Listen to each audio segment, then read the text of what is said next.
some questions about what's going on. I made a call there last week or whatever to ask some serious questions to get some serious answers, and I've been waiting to hear back from either Anita or anyone in the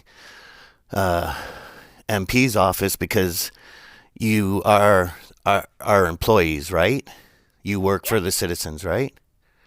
yep. Yeah, so I've been waiting to hear some serious answers on some of my serious questions, like Did you when, send an email? pardon me? Did you send an email? No, I've been calling in and talking and leaving my phone number and waiting for a response and an answer, and nobody's calling me back. Nobody's giving me any answers. Okay, so what's your name? Christopher Hmm.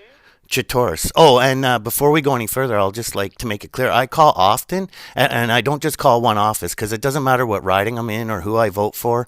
It's the answer I want to the Okay, what questions is that the I'm one? asking. Well, there's a few of them. One is, why aren't we doing anything for the homeless, like new shelters? Why are we building a brand new library? Why are we putting sculptures of fire hydrant sculptures up and down Richmond Road? That's one question. Here's another question. Why aren't we releasing any of the nonviolent pot offenders that are behind any of our Canadian prisons? Because it's now quote unquote legal to consume recreationally, medically. Why are the taxpayers incurring the cost of housing those nonviolent prisoners if they were no threat to us before and they're not going to be a threat to us after they're released? When will the last nonviolent prisoner be released? 2022, 2023?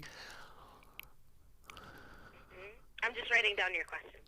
Good. Because I need somebody to listen to me and get back to me with some serious answers. Because these are mothers, daughters, sons, brothers, sisters who have family members, loving family members at home waiting for them. They have responsibilities and lives to get back to, jobs to start, and like this is ridiculous. What is our prime minister doing? What's going on with our government? There's a question. Are they listening to the people? Or are they just doing whatever they want? You know, cabinet after cabinet, prime minister after prime minister. When is some real changes going to start happening for us citizens? Some good changes. I keep hearing, oh, we're going to increase social assistance, we're going to increase disability. I keep hearing it. I don't see it. It's not happening. And Oh, these hold, are sorry. individuals. I read an article in the Metro that we're closing down one of the food shelters in this city, the capital of Canada. We're closing a food shelter because there's $100 and something thousand not in the budget.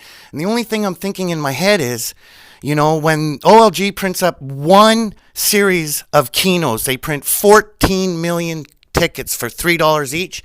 They give away six top prizes of 50,000, six top prizes of 5,000, six top prizes of 1,000, and the rest are chump change.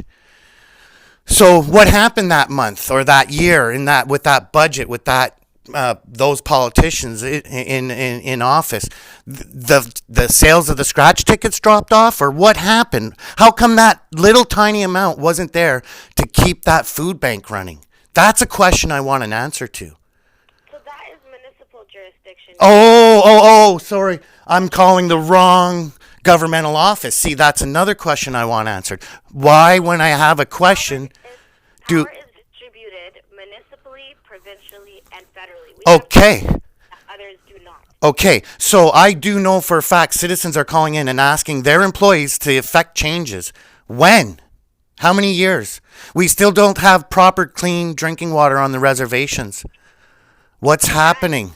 we have changed. I think now 69 boil water advisories we've lifted, and we've given.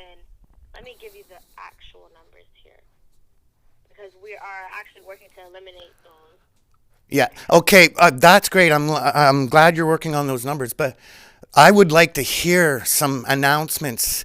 Like, the taxpayers are no longer paying for so many thousands of nonviolent prisoners of pot offenses. They've all been released.